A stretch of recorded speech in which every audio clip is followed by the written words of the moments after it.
It's Sunday, just turned 7 o'clock, and before anything else, I feel necessary to start off this live stream by saying thank you for being here.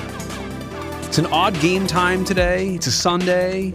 Typically, people are doing other things, and especially a half hour after the game already ended, you have found Sharks Night Shift, and for that, I am greatly appreciating it. I really am. I don't know why, I feel like the need, especially starting this stream, to say that for those of you who I know are here, when I pop in the live chat, I know who's already going to be here. All of you, I just want to say thank you so much for being here. And on that note, let's get right into the program. Broadcasting live and worldwide. Here's Brody Brazil. Sorry, microphone.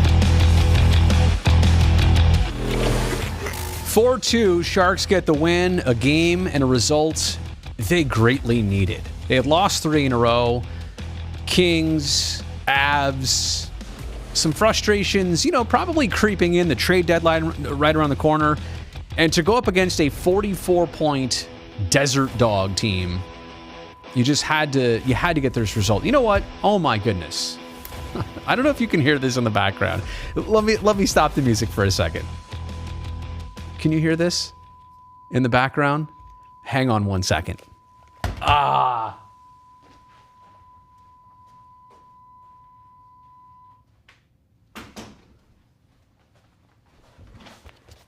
knew that was going to happen. I left the TV on over there, and I thought it was off. It was black. The screen was black. Turns out it was still on because the feed went dark, and then when the feed's all done from SAP Center, it turns into color bars with that audio tone, the beep. And so that was on the screen, and it would have continued for the entire broadcast of here doing the stream on that TV over there if I didn't turn it off. So I just wanted to let you know what I did. The TV's actually, so this is my control screen here. The other 80-inch, 85-inch flat screen, it's up on the wall over there. So sorry about that. Getting back to tonight.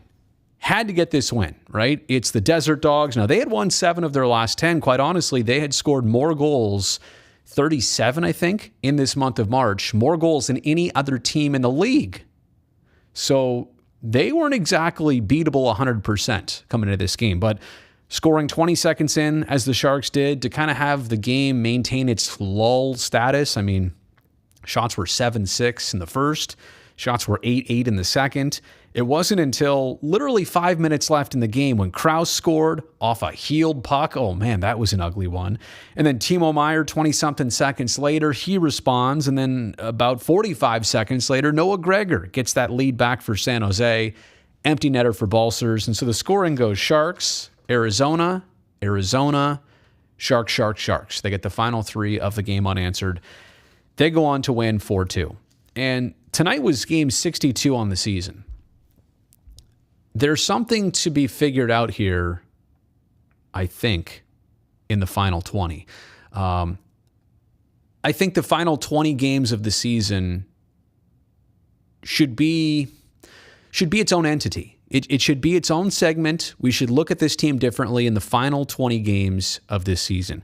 Can they come together more than they fall apart? They're going to play some tough opponents. There's a lot of division games. There's a lot of hungry teams out there that are still trying to solidify their spot in the postseason. They're trying to assure their spot in the playoffs. So these games, maybe because the Sharks are a little bit more out of it, so to speak, does not mean at all they're going to be any easier for Team Teal. In fact, they might get tougher because of who they're going up against, what's on the line for them. But I would have to say the next time the Sharks take the ice on Tuesday, right now they're past the trade deadline, they know that their chances of making a playoffs are like 4%, 3%. Somebody said it was 1% the other day. So go out there, play free. I mean, there's literally nothing to lose. You should hopefully get some players back health-wise. Maybe you get a Mario Ferraro back. Maybe you get a Kevin LeBanc back. Wouldn't it be nice? And I know Knizhov is not coming back anytime soon, but wouldn't it be nice to get Aiden Hill, your other goalie, back? It's just, can you put something together in these final 20 games? And that's not a final 4 games or 14 games. 20 games is a quarter of a season, basically.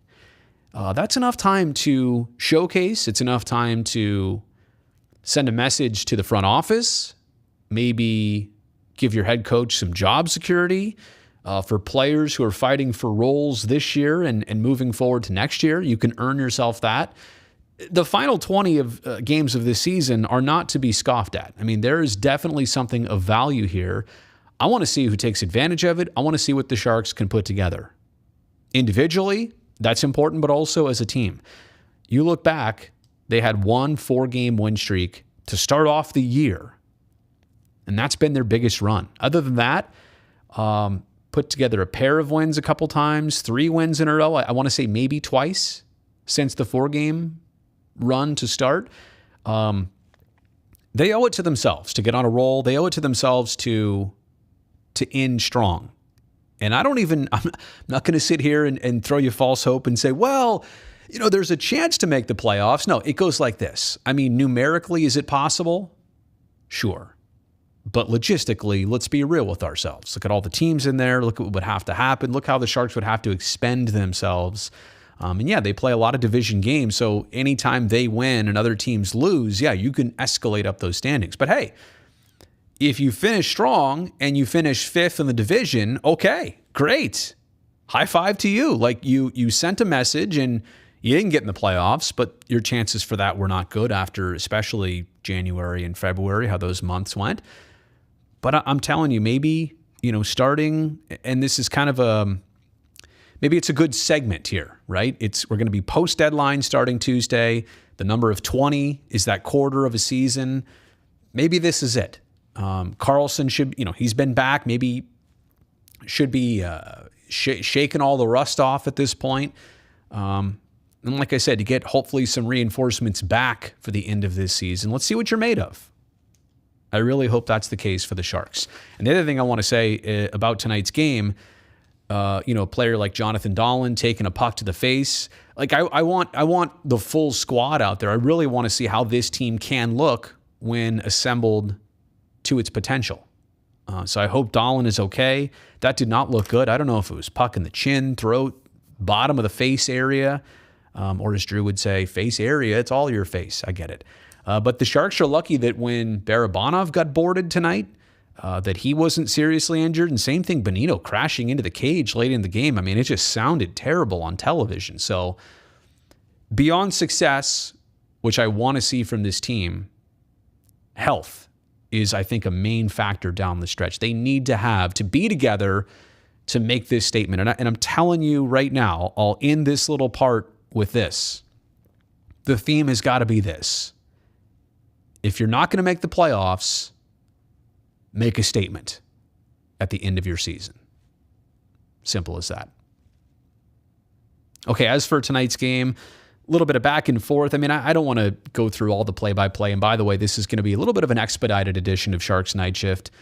Personal matters to tend to. Actually, here at the office before I leave, and then also I want to get home sooner than later. So a game that just, it started off with a bang. You're thinking, man, Coyotes score a lot. Last time these two teams met, it was an 8-7 final score. This thing has the chance to be a barn burner. Instead, it's 1-0 for a long time, till 2 minutes left in the second period. Kessel taps one in from the back door. Krause fed him. Now we're tied at 1. Not a lot of scoring until 15 minutes into the third period. This game was deceptive. It looked like it was going to be a sleeper, and then bang, bang, bang, bang, bang, right back and forth. For both sides. So Sharks needed this. They absolutely had to have this. Otherwise, you fear about unraveling, right? Then they would have lost 4 in a row, and then their next 2 are going to be tough. So there could be a 5th and a 6th loss in a row. I mean, could it get back to what was a season high 7 losses in a row a while back? You just did not want to mess with that. All right. Let me do this. I also have a little bit of a lightweight dilemma to share with you guys and gals. Now, I come on here and I do the live streams on YouTube, and it's no secret in the last year or two, I've put a lot of emphasis on this YouTube channel, getting you Sharks content, getting you Oakland A's content, other things that I think are valuable for the moment. What is that? A little fuzz on the mic? Anyway, I put a lot of time and effort here into the YouTube channel across the last couple of years. And one of the things that I've let go Starting probably early 2021 is the podcast, Brody Brazil Connected. That's what I called it. That's what I used to do. But I had worked very hard on that podcast from 2017, basically until the start of last year, about a year ago. And ever since then, it's been pod faded. I had a thought the other day. I really want to get back into the podcasting game. I mean, I've got it already set up. There's a show, there's a feed, there's already subscribers, there's already a foundation that exists. Now, I've let it go dormant for a couple years, but I'm thinking about rekindling that. Here's the issue, though. I've obviously put a lot of effort and time and resources into this YouTube channel, but YouTube, to me, has some tangible rewards. For example, I do a video. I can see how many people watched it, how many people were new, how long they watched for, where they clicked from, how they found the video. Oh yeah, I also get this channel monetized so that it does provide a small amount of revenue so that it can pay for things, right? Like all this equipment, this is all mine, purchased by me. Some things need to be maintained. If I want to do new tricks, I need new bells and whistles. So got to the point where YouTube could make me a little bit of money. And what I do with that money is I put it right back into the channel. There's no two ways about this. I don't want anybody to get the wrong impression. I'm not making dough off of this channel. Like I'm not making a living this way. But at least it offers a tangible reward in producing content. And not to mention, I love to do it. I don't want to say it's not hard to do it. I put in the work, but it's something I'm capable of. Now, I mention that because a podcast, to me, doesn't offer two things. Number one, metrics. Like I only know how many people download it. But to be honest, anybody that's a subscriber, they might have it automatically download episodes. So once you have, 1,000 or 2,000 or 5,000 subscribers, how do you know who's listening to what episodes, which ones were more popular? Generally, the plays kind of follow how many subscribers you have. There's Apple Podcasts, Google Podcasts, Spotify does podcast, Amazon. So they're all in different places. It's hard to maybe promote one link, one way to listen. YouTube's very easy. Here's the link. Click on it. I'll know if you watched it. Also, podcasting has, unless you're getting your show sponsored, and you're the one out, creating sponsorship opportunities. I'm the one mentioning ads, all that stuff, and I'm not really in the mode or the space, and I don't have the resources really to put that together. So I want to do a podcast, but it literally offers me nothing in return as opposed to something like this, a YouTube channel. I also want to say that I would really put effort specifically into this podcast. It can't just be audio rips of a YouTube video I did, although I do try and have the quality, right, of what I say and how it sounds on video. I try and have it podcast quality. I would want to make the podcast experience something unique. So let me know what you think. Should I rekindle the podcast? It would obviously pertain to Oakland A's baseball, San Jose Sharks hockey, a lot of other life and business and broadcast stuff that I experience and want to share, or interesting people or things. There's not much in it for me. I'm trying to get talked into it. So maybe you're out there and you'd like to sponsor a podcast. Maybe we should talk. But let me know what you think. What should I do with the podcast situation? Okay, now that that's done, let me get into the comments, and let me also remind you that I'm probably going to be pretty quick here. There we go. Now we should be good. Haley's got tinnitus vibes. Oh no. Is it part of the condition? Haley, I hope you're doing okay. Thank you for, sharing. And I just, every time you pop on here, I wish we were joking, right? I wish that weren't a real thing, but I hope you're hanging in there.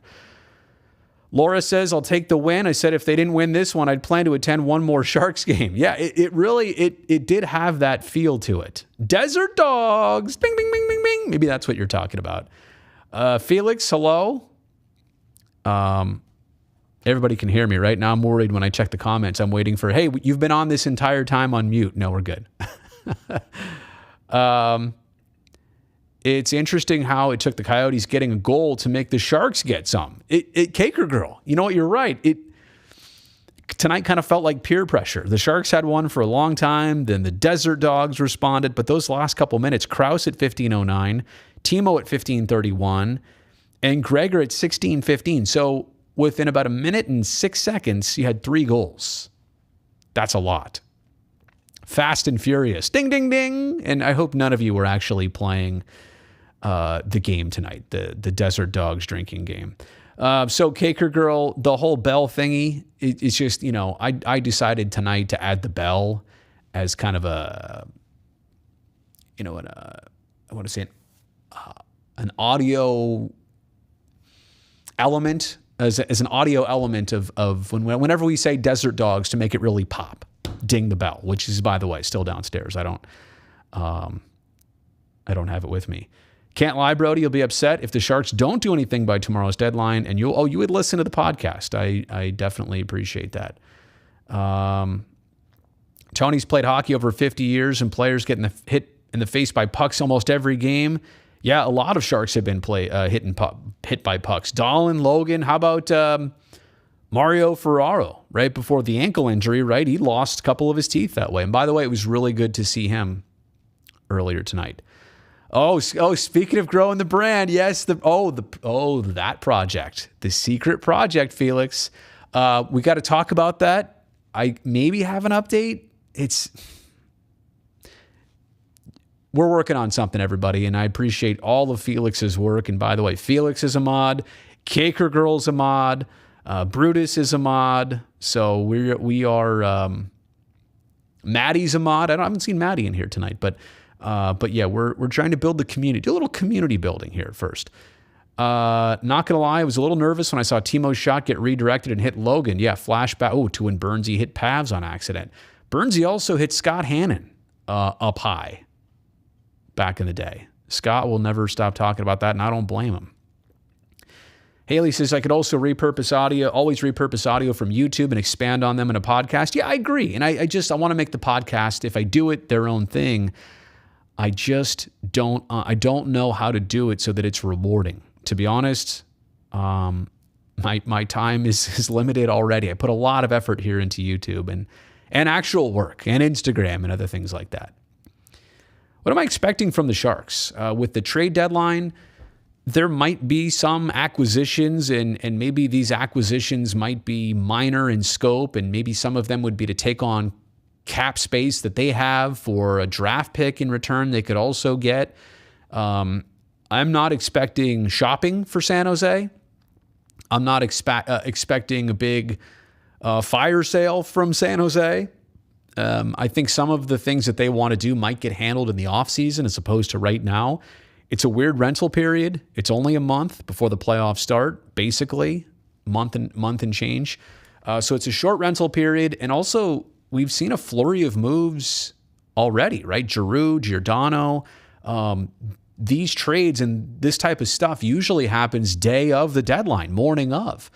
I feel sorry for people who are going to be waking up Monday morning to do their trade deadline show on TSN and other places north of the border, NHL Network, and they're just going to kind of spin their tires for a bit. There's not, and I could be wrong, could be surprised, but I don't see a lot of big, heavy hitting deals. There will be some things done tomorrow, but I don't see a lot of those around the league. I certainly don't see the Sharks in any of those conversations.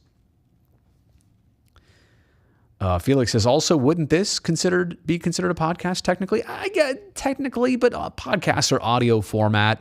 I don't know. These are live streams to me. Oh, tinnitus vibes was from the TV beeping. Okay, earlier in the stream. Now I see what you're saying. Oh, okay. So you're not suffering from another another physical ailment, one like you've shared before. Wheezing lungs. Oh, Brody, any chance of a Discord? See, Felix? Wink, wink. People want it. And I know they do.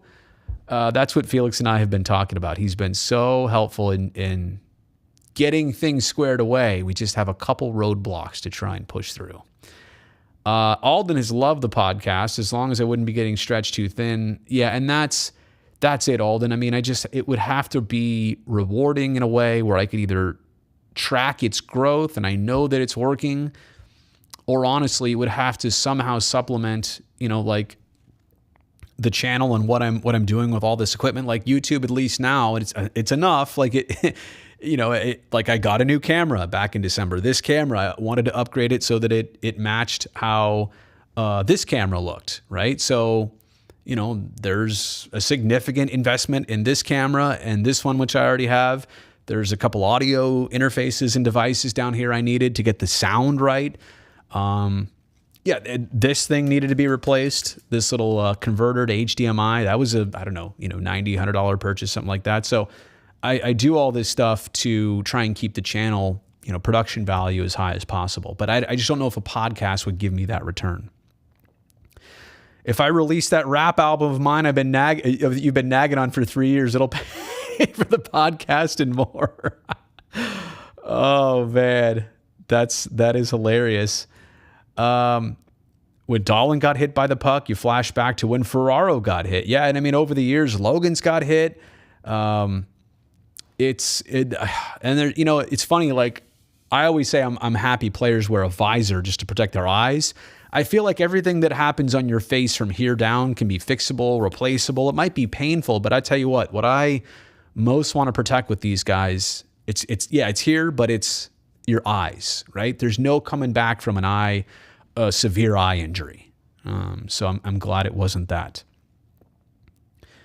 Darth, happy to get the result tonight. I absolutely understand and totally agree. Somebody else was commenting, Broden saying so happy for Gregor. And I love how Logan lately has started to come out and give him a little bit more, grief, if you will, on just how snakebit he's been.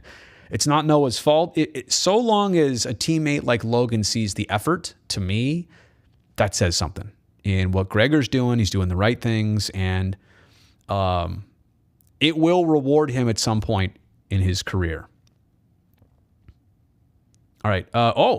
MM Forever, thank you so much for being part of the Super Chat. I obviously and honestly appreciate that. Now, switching gears here, you throw a baseball question at me, and I'm going to answer it because you're in the Super Chat. Am I ever going to cover what happened with the A's vote? Shocked I made 0 videos about it. Well, interesting thing, it happened back on Wednesday, which was the day I was mostly in transit to Arizona, so I didn't have really time. Then Thursday, I worked literally a 20-hour day. And then Friday, we had a Sharks game. Yesterday, I just needed a breather, and here I am working again today on a Sunday. So it is not for a lack of interest. By the way, I have the entire meeting, which I'm just about to post to my channel, probably tomorrow. It's a 4.5-hour meeting. I haven't made a video about it yet. I have one on deck, though. Somebody wrote an article about the meeting and the whole situation. And just to summarize, it's a long story short here. The BCDC, they oversee the best interests of the Bay. It's kind of a development and planning commission. There's a Seaport Planning Advisory Committee. That's what this was, the SPAC. They made a recommendation. Their vote was only a recommendation, and it was 5-4-1 voting no, that Howard Terminal, that land should not be reconsidered as... the port designation should not be removed is what they advise. Now, who's on this SPAC? Well, it's people from the Port of Oakland, but Port of Richmond, Port of Redwood City, Port of somewhere else. I mean, they're all port people. So, of course, they see only the port side of the industry. But the numbers were spelled out by the Port of Oakland alone, who are in favor of taking away the port designation. And they look at the overall movement of was it TEUs, 20-foot equivalent units, the containers, right? How many containers in and out of Howard Terminal every year? And it has not dramatically increased to the point the land is probably best suited for something else instead of a polluting parking lot like it is right now. So I'm going to cut it off right there. This is Sharks Night Shift, but I thank you for being part of that. I do have something on deck. I just want you to know that. It is definitely an interesting situation. Alden says, I'm glad we're at a point where most players are wearing visors. The injury to Manny Malhotra years ago was brutal. Alden, I remember that. I was literally right behind the Sharks bench when that happened. He walked right by me as a trail of blood, followed him all the way out to pretty much the blue line. I thought he lost an eye right then and there. Players these days are mandated to wear a visor when they enter the league. In fact, there's only a couple players, Joe Thornton, Zdeno Chara are two of them, that don't have to wear visors just because of their age when they entered the league. Now, younger players, that's all they've ever known. Some players, they didn't like the fact that, well, I didn't have to wear one growing up. Why do I have to wear one now? I agree with you. I'm glad we're at that point where most players, that's all they've ever known, and they're forced to continue wearing visors. We talk about a game like tonight where Jonathan Dahlen took the puck to the mouth. And like I said before, everything here, I feel like dentally, is that a word? It can be fixed, right? It can, teeth and there are dental wonders that can happen. And not eating for a couple days or weeks or drinking smoothies, no, that's not fun. But at least that's nothing like losing an eye. Losing your vision for the rest of your life is not worth it. So for me, I'm a birdcage guy, right? Of course, if it's me, I have to put my face on camera all the time. So there's no way I would ever risk myself in a situation like that. And it's not just a puck that ramps up off a stick. Think about a butt end of a stick that accidentally pops you in the mouth or the face or the eye. A skate blade. Holy smokes, think about being on the ice, you've taken a spill and somebody's skating around you and the blade will graze you or fillet you. This is disgusting, right? But, hockey is, you think about what's going on out there, it's inherently a dangerous sport. The professionals are very good. They keep each other relatively safe, but accidents do happen. I wish there were a way to better protect mouths and stuff of players, but now we truly get into vision and impairment, and that's asking too much, I think, for players to wear stuff for their mouth. So to your point, the Malhotra injury was brutal. That was my first real exposure to something when he was out for a while. There was some serious thought even after the game that his eye might have been damaged, permanently damaged. But I am so thankful that visors are here to stay and that they're mandatory. Okay. I think I've got to end it. You know what? It's 7:30. It's a Sunday, and I'm not trying to shortchange anybody. Oops. Brazil, come on, get with it.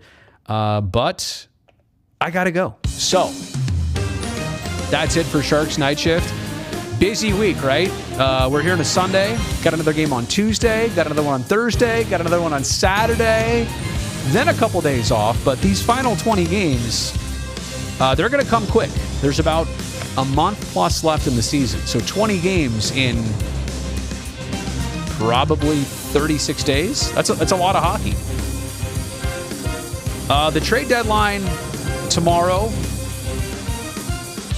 There's been some rumors that Curtis Brown might get traded for a bag of pucks.